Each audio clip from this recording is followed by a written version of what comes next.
유리알 유희 헤르만 헤세의 지음 요제프 크네이트의 유고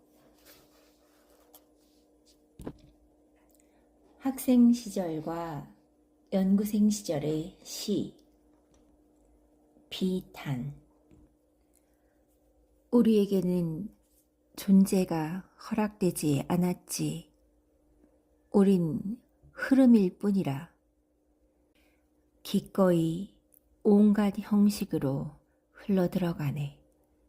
낮으로, 밤으로, 동굴로, 사원으로 흘러 지나가네.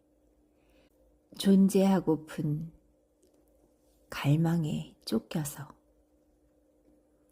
그렇게 쉬지 않고 형식을 채워가도 어느 것 하나 우리의 고향, 행복, 불행은 되지 않지.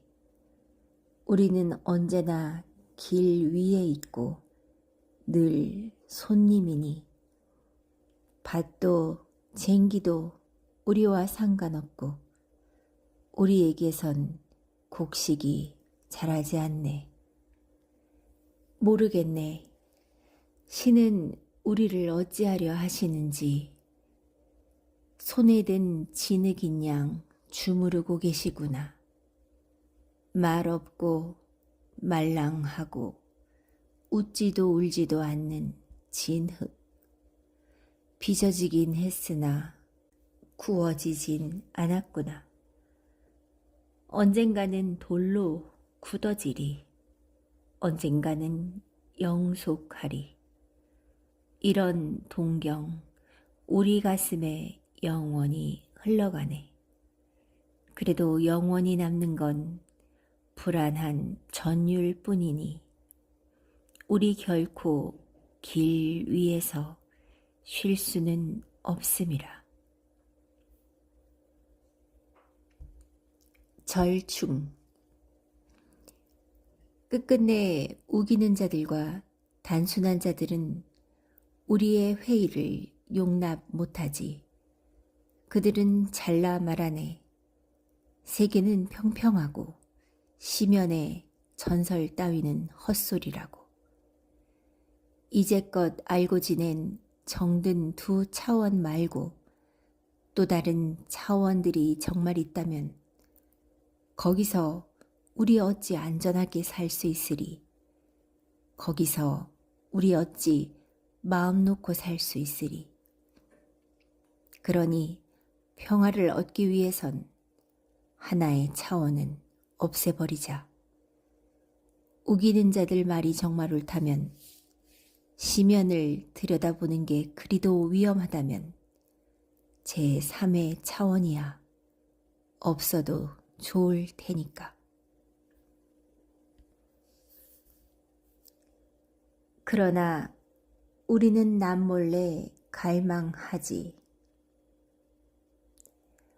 우아하게 정신적으로 아라베스크 무늬처럼 현묘하게 우리의 삶은 요정의 그것인 양 살랑이고 춤추며 허무의 둘레를 도는 듯하다.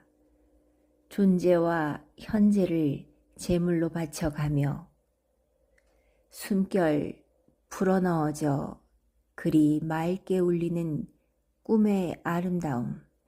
사랑스러운 유희여, 내 명랑한 표면 속 깊숙이에선 밤과 피와 야만의 동경이 희미하게 타고 있구나.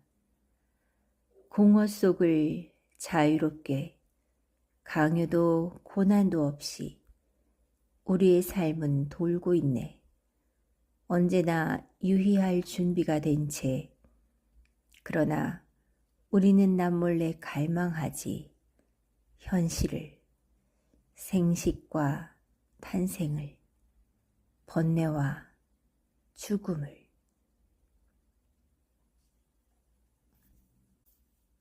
문자. 이따금 우리는 펜을 쥐고 흰 종이 위에 기호를 쓴다. 이런저런 것들을 표현하면 누구나 다 알아보지. 규칙이 정해진 유희니까. 그러나 야만인이나 외계인이 와서 그 종이를 꼬불꼬불한 룬의 문자의 행렬을 신기해 살피며 눈앞으로 가져간다면 마주 보이는 것은 세계의 낯선 모습, 낯설고 이상한 화랑일이라. 알파벳 A와 B가 사람처럼, 짐승처럼, 눈처럼, 혀처럼, 팔다리처럼, 때론 조심스럽게, 때론 본능적으로 움직이는 것을 보리라. 눈에 찍힌 학의 발자국을 읽는 것 같으리. 함께 달리고 쉬고 괴로워하고 날아가면서 모든 창조의 가능성이 딱딱한 검은 기호들을 통해 출몰하고 엮인 장식들을 통해 지나가는 것을 보리라. 사랑이 타오르고 고통이 경련하는 것을 보리라. 그는 놀라고 웃고 울고 전율하리. 이 문자로 엮인 창살 뒤에 눈먼 충동에 쌓인 온 세상이 마법에 걸려 난쟁이가 된 기호로 축소되어 그에게 나타날 것이므로. 그런데 기호들, 경직된 걸음에 갇혀 걷느라 서로 너무 비슷해져 생명의 욕구와 죽음이 환락과 고뇌가 형제처럼 되어버려 구별할 수 없네. 결국 야만인은 비명을 지르리라. 공포에 질려 불길을 돋우고 이마를 젖히며 주문을 외면서 룬의 문자 가득 적힌 흰 종이를 불꽃에 바치리라. 그러고는 아마 졸음 속에 이 가짜 세상이, 마술 장난감이, 이 역겨운 것이 다시 존재 이전으로 부재 속으로 흡수되는 것을 느끼고 한숨 쉬고 미소 짓고 회복되리라.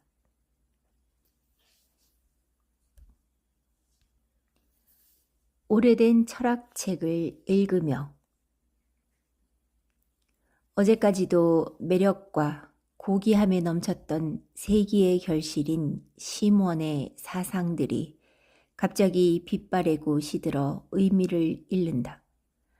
올림표와 음표를 지워버린 악보처럼 마법 같은 요점이 맥락을 잃고 뜻없이 주절거리며 이리저리 흔들리고 조화로워 보였던 것 무너져 내리지 끝없이 울리는 메아리를 남기며 그렇게 우리가 사랑하고 경탄했던 노 현자의 얼굴도 볼품없이 쭈그러져 버릴 수 있고 찬란한 그의 정신의 빛도 죽을 때가 되어 불안한 주름살 속에서 가련하게 떨릴 수 있지.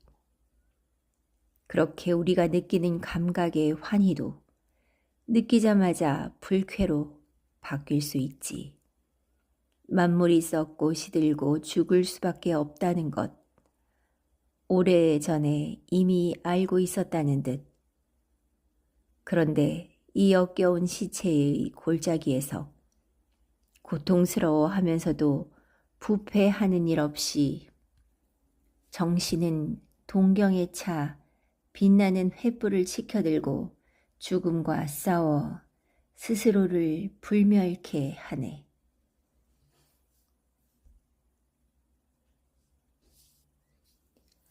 최후의 유리알 유희 연주자.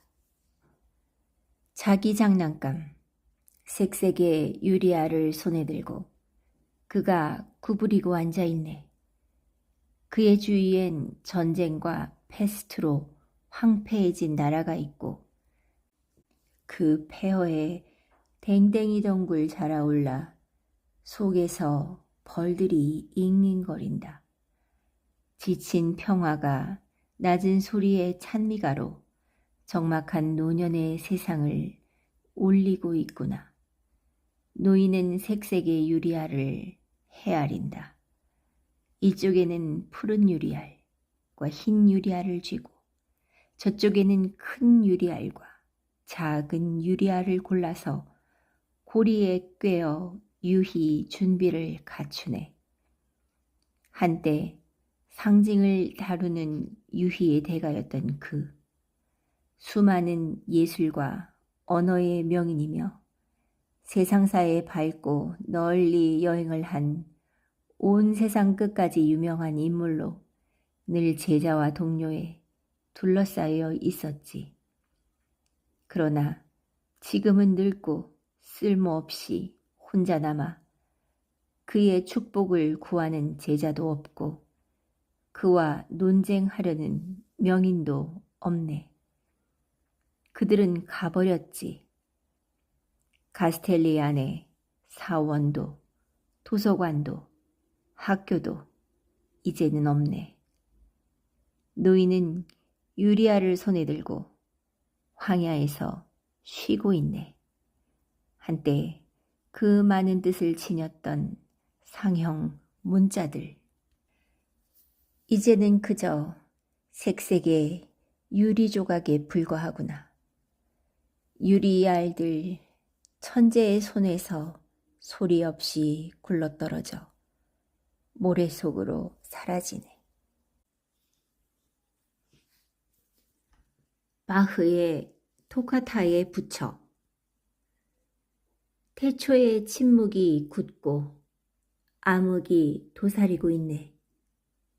그때 갈라진 구름 사이로 빗살 하나 터져나와 맹목의 무로부터 세상의 시면을 끌어내고 공간을 세우고 빛으로 밤을 꿰뚫어 산마루와 봉우리, 산비탈과 골짜기를 감직해 하고 대기를 부드럽고 푸르게, 대지를 두껍게 한다.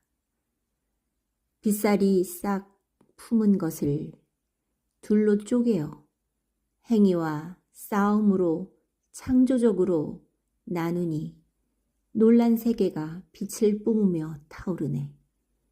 빛의 씨앗 떨어진 곳에서 변화가 일어나고 질서가 생겨나니 찬란한 세계는 삶의 찬가를 창조자인 빛에게 승리를 울려보낸다.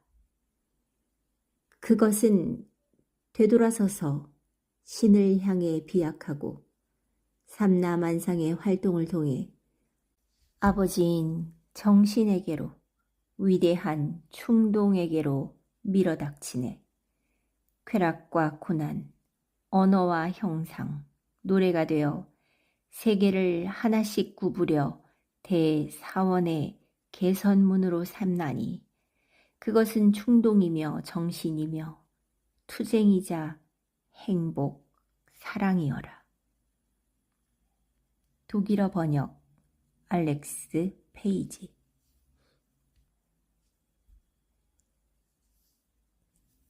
꿈. 산속 수도원에 손님인 나는 모두가 기도하러 갔을 때 도서실로 들어갔지. 저녁 햇살 속에 벽을 따라 수천 권의 양피지 책등에서 이상한 문자들이 고요히 빛나고 있었네. 지식욕에 가득 차 황홀한 기분에 시험 삼아 책 한 권을 뽑아 읽었네. 불가능한 과제로의 마지막 한 걸음. 이 책을 가져가자 얼른 마음먹었지. 금빛 가죽에 또 다른 사절판 책등에는 작은 글자로 쓰여 있었네. 어떻게 아담은 다른 나무에서도 따 먹었는가? 다른 나무라고? 어떤 나무에서? 생명의 나무구나. 그러면 아담은 불멸의 존재? 여기 온 것이 헛일이 아니었다고 생각했지. 그러자 이절판 책 하나가 또 눈에 띄었고 그 책등과 절단면과 가장자리는 무지갯빛으로 빛나고 있었네. 손으로 쓴 제목은 이런 것이었지. 색채와 음향의 의미의 일치. 모든 색과 색의 혼합에 음조가 어떻게 호응하느냐는 증명. 아, 색채의 합창이 얼마나 약속에 넘쳐 내게 빛을 발했던가. 나는 희미하게 느끼기 시작했고 책을 집을 때마다 그것이 증명되었네. 이것은 바로 천국 도서관. 지금까지 나를 괴롭혀온 모든 의문, 나의 목을 태워온 인식의 갈증에 대한 해답이 여기 있었네.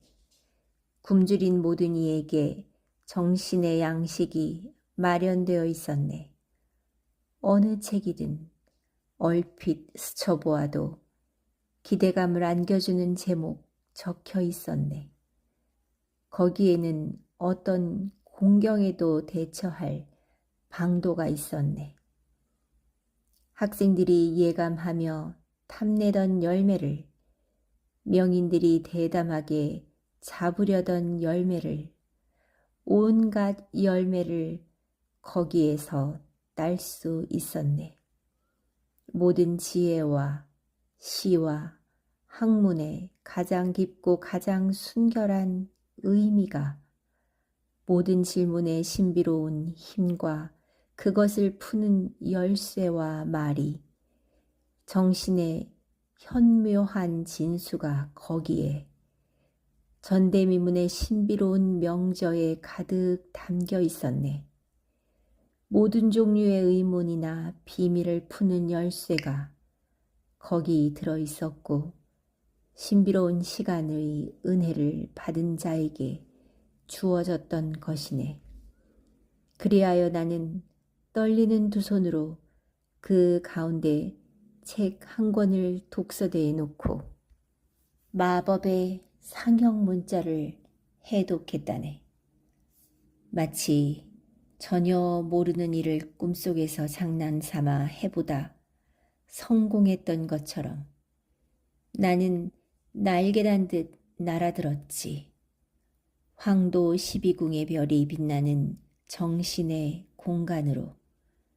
거기서는 모든 민족이 구체적으로 본 계시, 몇 천 년을 거쳐온 세계의 경험의 온갖 유산이 조화로이 끊임없이 새로 결합하고 서로 관련을 맺고 있었네. 오래된 인식이나 상징 혹은 발견에서 끊임없이 새로 보다 높은 의문이 새로 생겨나네. 하여 나는 읽으면서 몇 분 혹은 몇 시간 동안 온 인류가 걸어온 길을 다시 한번 걷고 그 가장 오래되고 가장 새로운 지식에 공통된 깊은 의미를 받아들였네. 상형 문자의 형상이 서로 얽혔다 풀어지고 윤물을 이루었다 떨어져 나가 흐르기도 하며 모여서 새로운 결합을 이루는 것을 나는 읽고 보았네. 그것은 한없이 새로운 의미를 경험하는 상징적 형상들의 만화경이었네. 그것을 보다가 눈이 부셔 잠시 책에서 고개를 들고서야 내가 이곳의 유일한 손님이 아님을 알았네. 홀 안에는 책을 향해 웬 노인이 서 있었네. 아마도 문서 개원이리라.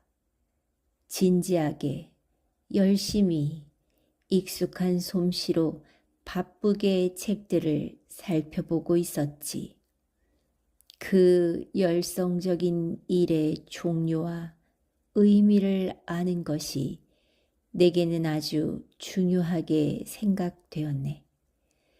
노인은 고령자의 가느다란 손으로 책 한 권을 꺼내어 제목을 읽더니 창백한 입으로 거기에 입김을 불었네. 감미로운 독서 시간을 보장할 듯한 황홀한 제목이었지. 그는 그것을 손가락으로 가볍게 문질러 치워버리고 미소 지으며 새롭고 전혀 다른 제목을 쓰고 걸음을 옮겨 여기저기서 또 다른 책을 꺼내 그 제목을 지우고는 다른 제목을 썼네. 나는 어리둥절해서 오랫동안 그를 바라보았는데 나로서는 이해가 가지 않아서 몇 줄을 읽고 있던 책으로 시선을 돌렸네. 그러나 조금 전까지도 내게 기쁨을 주었던 상징의 연속을 찾아볼 수 없었네. 내가 지금까지 떠돌던 기호의 세계는 그토록 풍요롭게 세계의 의미를 다루고 있었는데 그것들이 풀려나 급히 달아나는 것 같았지.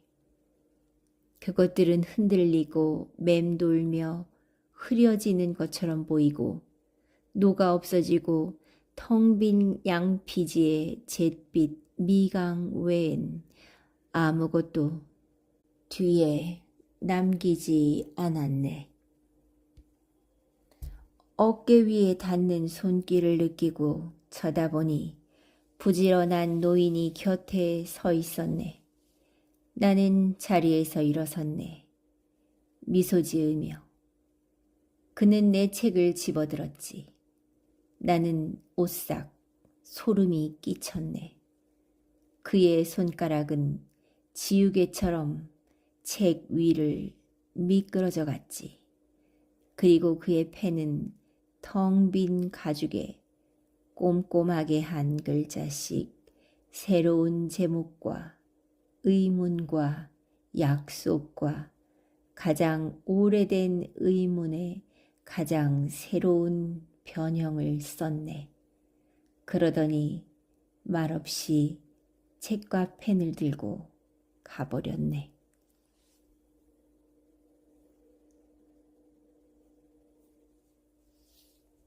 봉사.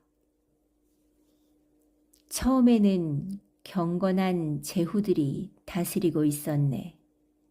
밭과 곡식과 쟁기를 신성하게 하고 희생과 절제의 법을 필멸의 인류에게 행하기 위하여 인류는 해와 달의 균형을 지키는 눈에 보이지 않는 자들의 올바른 지배를 갈망하네.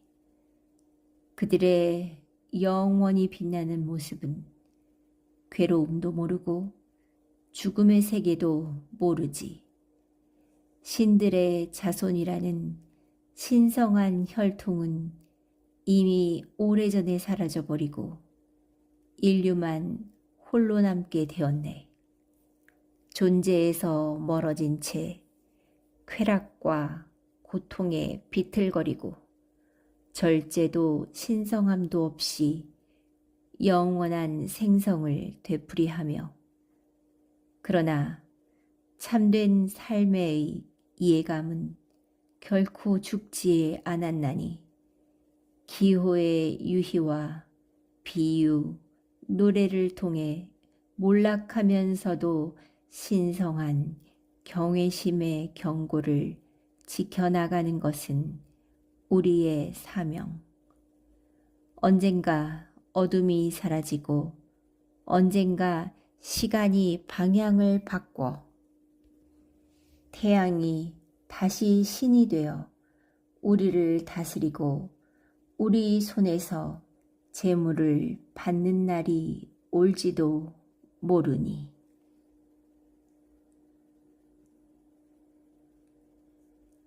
비눗방울.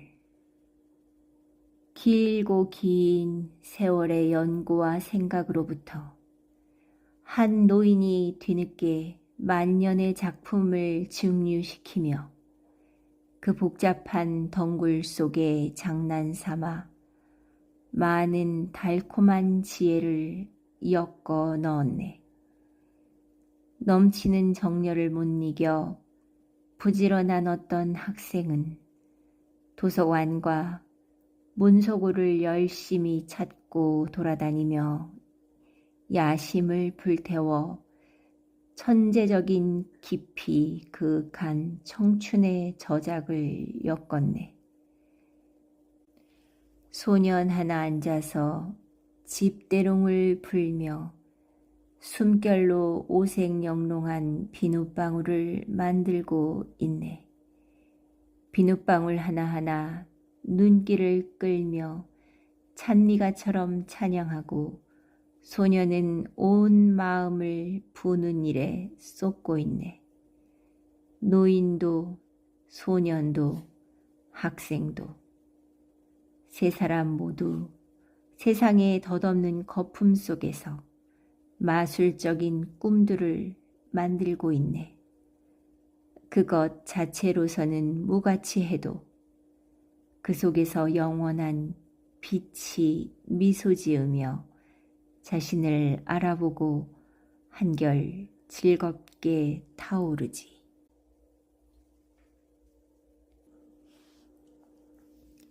이교도 반박대전을 읽고 짐작건대 지난날엔 삶이 더욱 참되고 세계는 더 질서있고 정신은 더 맑았지.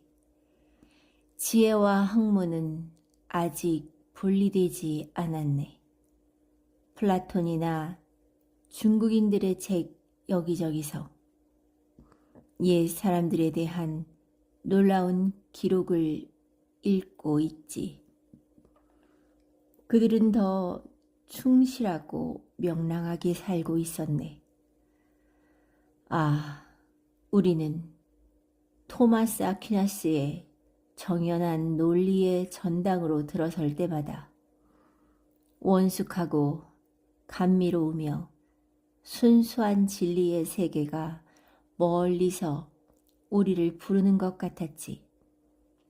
모든 것이 그토록 밝고 자연은 정신의 지배를 받으며 인간의 모습, 신에서 비롯되어 신으로 돌아가고 법칙과 질서는 아름다운 형식으로 주어져 만사가 단절없이 전체로 완성되는 것 같았지.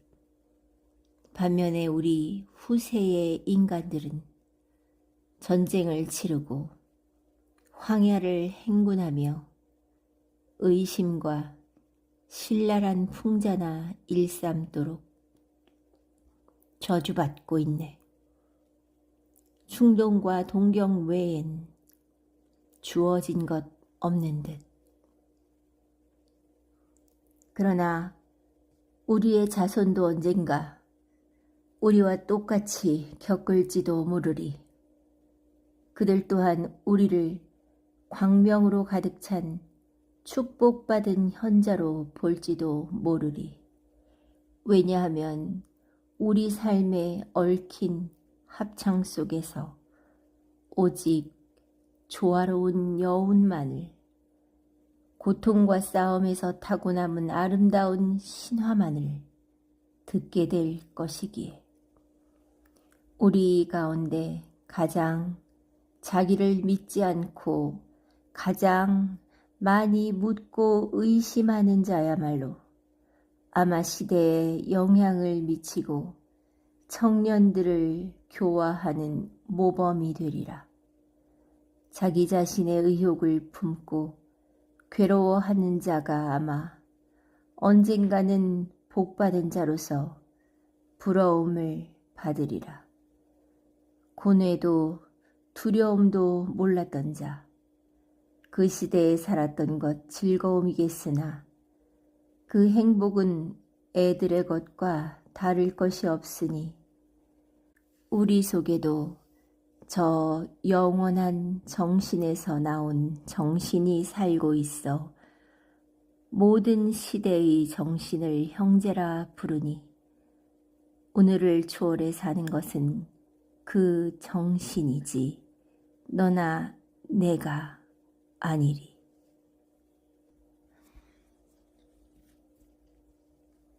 단계. 꽃이 모두 시들듯이 젊음이 나이에 굴복하듯이 지혜도 덕도 인생의 모든 단계도 제철에 꽃 피울 뿐 영원하지 않네.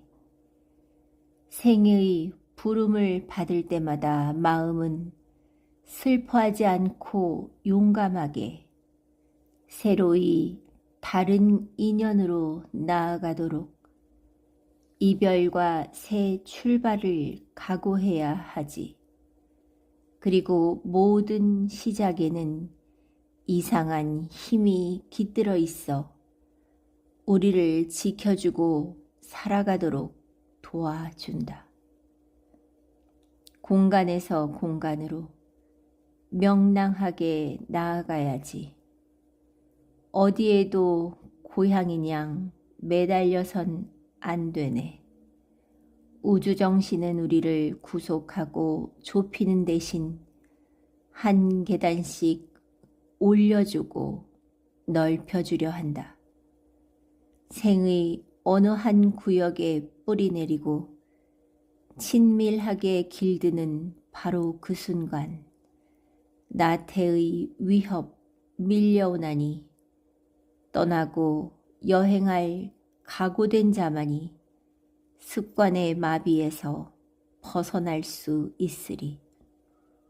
죽음의 순간에조차 아마 우리는 젊게 새로운 공간으로 넘어가는지도 모른다. 생의 부름은 결코 그치지 않으리니. 그러면 좋아. 마음이여 작별을 고하고 건강하여라.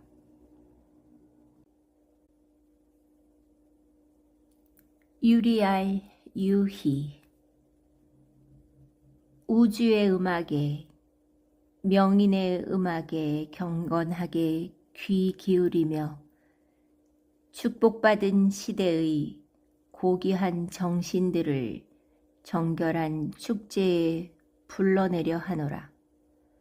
마술적 상형 문자의 신비에 의해 우리들 드높이 고양되누나 그 주술에 가엾은 것, 몰아치는 것, 삶 자체가 명징한 비유로 녹아있기에 비유들은 성자처럼 투명하게 울리고 작용하여 우리 삶의 의미가 되네. 거룩한 중심을 향하는 것 외에 누구도 그 궤도를 벗어나지 못하리.